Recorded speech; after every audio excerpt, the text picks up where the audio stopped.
Today, we're going over a real life example as to how a couple tweaks to your retirement plan can save you over $900,000. I'm Mark Sabrin from Winnipeg Financial Planning. Let's get into it.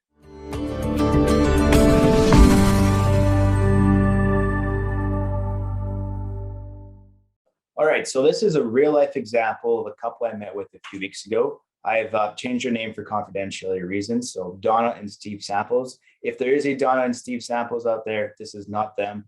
It just happens to be a coincidence. So we got Donna and Steve. A little bit of background on them. Donna is retired while Steve is still working. They have been working with a family friend as their advisor for many years, but their advisor is now retiring. So they had a couple questions when they came and met with me. The first one being is they never made a plan. So the advisor was really good at getting them to accumulate assets, but they never made a plan. They have no idea if what they have today is enough to sustain their retirement. The second thing that they want to chat about is mutual funds. So their advisor had them in mutual funds. They've heard rumblings that that might not be the best thing for them just due to their fees. So we wanted to chat about that as well. So let's get into their situation a little bit. So this is what it looks like today. Again, Donna is 62 and retired, and Steve is 60 and still working. So Donna has about $700,000 in RSPs, which she saved along the way while she was working. And she also has $1 million in a locked-in retirement account, or LIRA, from a pension that she had. Now, Steve, on the other hand, has $50,000 in a TFSA and $450,000 in an RSP. Together, they jointly own a home that's worth $700,000, and they still have a mortgage of about $150,000 on that property. So if you combine all this, their net worth today is just over $2.7 million. So they've done a good job accumulating assets, but again, they have no idea if what they've accumulated is enough to be able to do the things that they want to do once they're both retired. So a few assumptions that we made in this plan. Steve would like to work for another 4 years, so he wants to retire at 64. We assume that their home is going to continue growing at 2%. Being in Winnipeg, we've seen home growth a lot higher than that, but just to be on the conservative side, we assumed growth of 2%. Their investment growth, so they've been investing again for many years with their family friend. They're moderate type investors, and a 5% rate of return is pretty reasonable for them. Life expectancy, age 90. Expenses are $82,200 a year. So how do we come up with that? They feel like they're going to need $6,000 a month in expenses once they're retired. So that's $72,000 a year. And then their mortgage is also costing them $850 a month. So that's where we get the $10,200. Now, inflation, we've put that in at 4%. So what that means is these expenses at $82,200, well, next year they're going to grow by 4%. So don't know what that is off the top of my head, but let's say 83,400, and then the following year, 84,700, so on and so forth.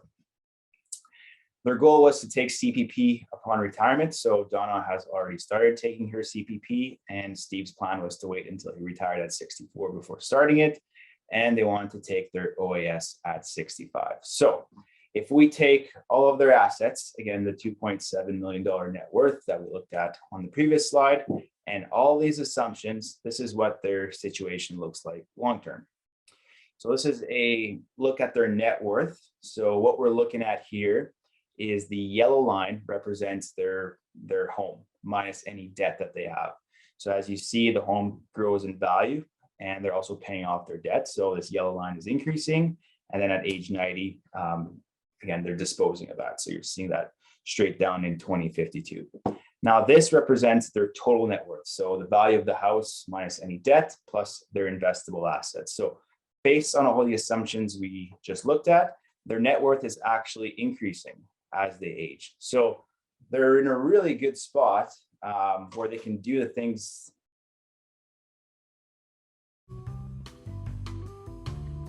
They're actually in a really good position where they're going to be able to do the things that they want to do in retirement based on the discussion that we had. So they end up having an estate value after taxes of just over $3.2 million.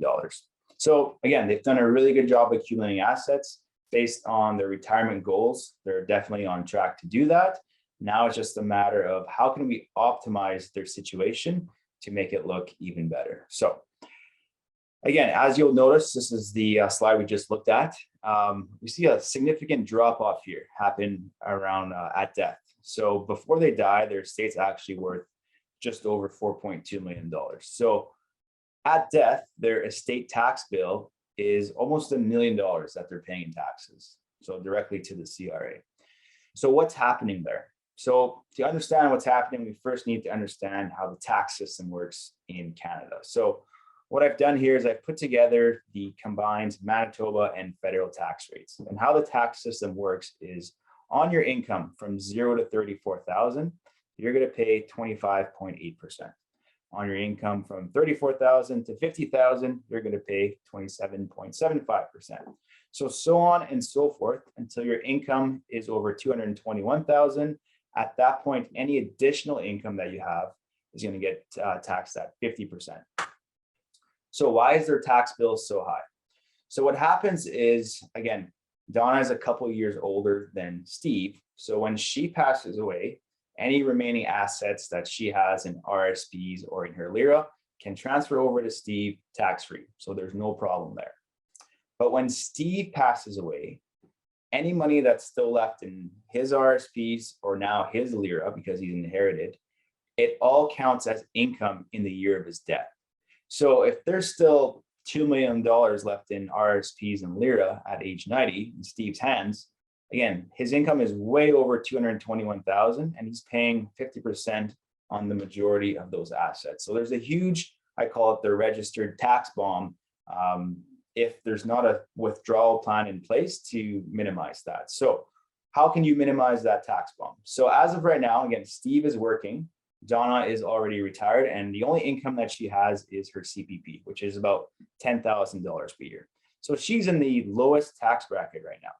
So rather than waiting until she's 71 to start drawing on her RSPs or her LIRA, it makes more sense to start drawing on those accounts today, bump up her income. Yes, she's going to have to pay taxes at 25.8%. And if you bump her income up a little bit higher to 50,000, now she's paying at 27.75%. Even if you bump up her income to 74,000, she's paying at 33%. That's still a lot better than paying 50% down the road. So what we did is we put together a withdrawal plan to take advantage of these low tax brackets today and into the beginning of their retirement. So start drawing money out of those accounts. Even if they don't need them, you can put that money in a TFSA, but just take it out, because if you just leave it in there, as we saw, there's going to be a huge tax bill there. So what are the effects of this strategy? Again, so this is basically the do nothing plan that we just looked at. Again, $3.2 million net worth at death. If we put together in that withdrawal strategy, again, this picture looks very similar, but their estate value is actually just over $3.5 million. So by implementing a withdrawal plan, they're actually going to be able to save just under $300,000 in savings. So that's the first strategy that we looked at. And again, their second question had to do with mutual funds and if that was the best avenue for them to continue growing their wealth. So my recommendation was to reduce their portfolio fees. So when we looked at their portfolio, their average mutual fund fee was 2%. And their investable assets today were about $2.2 million.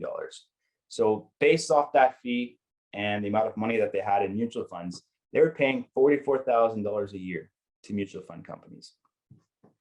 Now, the goal of a mutual fund is to buy and sell the right investments at the right time to do better than a benchmark that they're trying to beat. So for example, if I'm a Canadian mutual fund, I want to perform better than the Canadian stock market or the TSX. So if I do better than the TSX, I've had a good year. If I do worse than the TSX, I've had a bad year because I've underperformed my benchmark. So when we look at the data going back 5 years, how many of these mutual funds have actually beat their benchmarks? And it turns out a lot of them are underperforming. So if we look at US mutual funds, 87% of them did not beat their benchmark. If we look at Canadian funds, 94% of them didn't beat their benchmarks. And if we look at global funds, 88% of them didn't beat their benchmarks. So it's super difficult to pick the right mutual fund that's going to do better than the benchmark. So should you bother doing that? So what they can do instead is, rather than trying to beat the benchmark, which again, we've just seen how difficult it is, you can just be the benchmark. So you can be the TSX, or you can be the US stock market. And you can do that through an ETF or an exchange traded fund. So what those are is they essentially track how the market is performing, and they have a very low cost because there's no managers there to pick the right stocks. It just follows the market. So Steve and Donna can purchase an ETF, again, that fits their risk profile for as little as 0.25%. So they were paying 2% for their mutual funds. They can buy an ETF for 0.25%. So the fee difference there is quite substantial. So if they were to do that, their annual portfolio fees would drop to $5,500 per year. So $44,000 a year today, $5,500 a year if they buy an ETF instead. Now, if we assume that they save, again, they're saving 1.75% on fees, let's just say that their performance increases by 0.5%. So in our assumptions, we assumed that their investments were growing at 5% per year. Now that they have lower fees and they're keeping more money in their portfolio, what if their performance was 5.5% moving forward? So what does that look like? Again, so scenario one that we looked at was no planning. Again, they would pass away in a estate value of just over $3.2 million. Scenario two, again, we put in a withdrawal strategy. Their estate value is at $3.5 million. Now, if we do the same thing again, so we match scenario two, but they bump up their return by 0.5% because their investing costs are so much lower, their estate value is now at just under $4.2 million. So by implementing these two strategies, having a withdrawal plan in place and lowering their investment fees, they're able to save $900,000 that they can pass on to their kids. So two simple strategies, again, big impact at the bottom line at the end of the day. So those are just two. There's many more strategies that we looked at afterwards that we're looking to implement. So the first one, to me, is quite obvious. They don't want to die with $4 million. So now that they know how much money they have, they feel a lot more comfortable spending more. So looking at, instead of spending $6,000 a month, why don't we spend $10,000 or $12,000 and do more things that we didn't think were possible in retirement? So that's the first one. And by doing that, again, we'll have to adjust the whole plan, but just giving them that peace of mind that now that they know how much money they have, they can feel a lot more comfortable spending in retirement. The second strategy is asset location. So what that is, there's going to be a link on the screen to check out what that is. But the gist of the strategy is, let's say you have two investments. One is growth and one is more conservative. We expect the growth investment to do better in the long run. So if that's the case, we'd rather have our growth investments in a TFSA so they can grow tax-free. Because if you put it in an RSP and it grows, that's great. But again, you're going to have to pay tax anytime that you take money out of your RSP. So we'd much rather have conservative investments in RSPs and more aggressive investments in your tax-free savings account. Debt repayment, again, so they still have a little bit of debt repayment, debt left against their house. Doesn't make sense to get more aggressive and pay that off before they retire. So that's something to look at. CPP and OAS timing. So the CPP Donna's already taking. Steve wanted to take it at 64. Does it actually make sense to do that? So we need to review that, as well as the OAS. Again, they want to start that at 65. Does it make sense to defer? Again, so something to take a look at as well. An MTAR account, so another strategy that you can check out through the link on the screen. A lot of people don't know about this, but it's another way to invest tax-free. And then rather than, again, dying with $4 million, what can they do today to start transitioning some of that money to their kids and helping them, buy their first home or maximizing their TFSAs and things like that? Putting together a plan to fund their grandkids' education.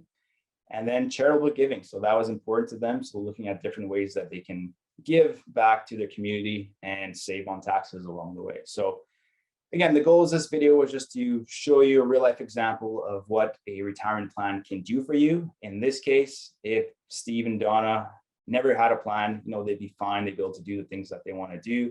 But there's always room for improvement. And after this meeting, needless to say, they were quite happy. So if you have a retirement plan, make sure that you're reviewing it consistently to make sure that you're saving as much as possible on taxes, investment fees, and so on. So I hope you enjoyed the video. If you liked it, please subscribe. It helped us out tremendously. Take care.